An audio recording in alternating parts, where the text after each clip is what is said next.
So today we're going to talk about melatonin and all the benefits that potentially can occur that go beyond just the sleep benefits. Now, I'm not recommending taking melatonin as a supplement unless you are treating a very specific thing. For example, there's some great data that shows that high levels of melatonin can improve dementia or Alzheimer's, and I'll put a link down below for that video if you haven't seen it already. But for the general public, I don't recommend taking melatonin. Why?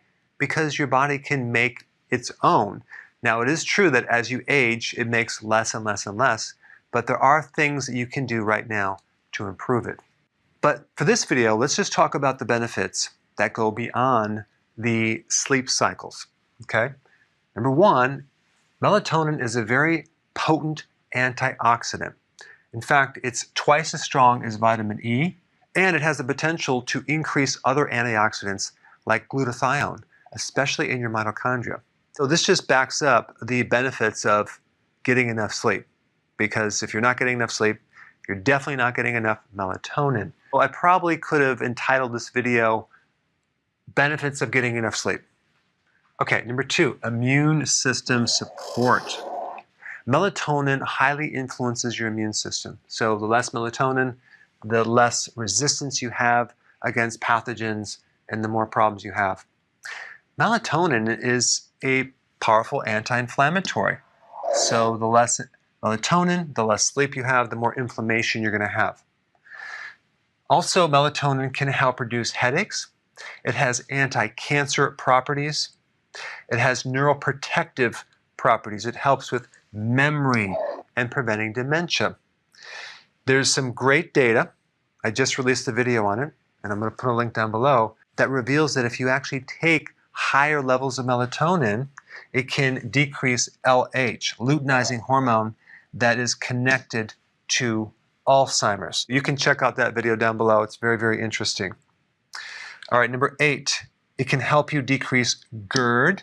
That is a situation where you have acid that's coming up through into the esophagus from the stomach. Number 9, melatonin helps reduce anxiety. I mean, this makes sense because people that don't sleep, they become anxious.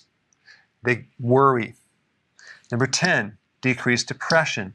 Same thing. If you're not sleeping, you're going to be tired, you're going to be depressed. Number 11, improving blood sugars. We know that if you don't sleep, your blood sugars are going to definitely be off. One thing you need to know is that as you age, your melatonin drops down. So what can you do to bring it back up? Well, what stimulates melatonin? Darkness. So make sure that in your bedroom, at least an hour before you're going to sleep, you turn some of the lights off if you're watching TV. Don't have a lot of the lights around you because it's going to confuse the body. Darkness stimulates melatonin. The sun during the day will inhibit the melatonin production of the pineal gland and help melatonin recharge.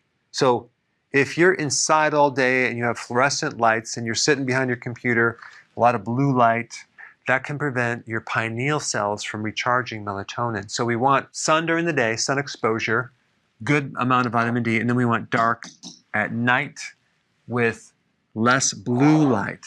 There's a great app that you can get that will filter out blue light. I'll put a link down below as well. You want to avoid eating right before bed, okay, because that can actually mess up your sleep and inhibit melatonin production. Glucose will also inhibit melatonin production. So a high-carb diet is not good. We want a low-carb diet. I think that's called keto. Okay, decrease the amount of TV right before bed. Sometimes people are watching a lot of TV and maybe the wrong types of shows that rev up the adrenaline, and then they can't sleep at night. So maybe a small amount of TV before you go to bed, but something that doesn't keep you up at night. There are also foods that you can eat that have melatonin in those foods. Mushrooms have a good supply of melatonin. Eggs do have melatonin. Fish and nuts. So these foods can help increase melatonin as well. And on that note, I'll see you in the next video.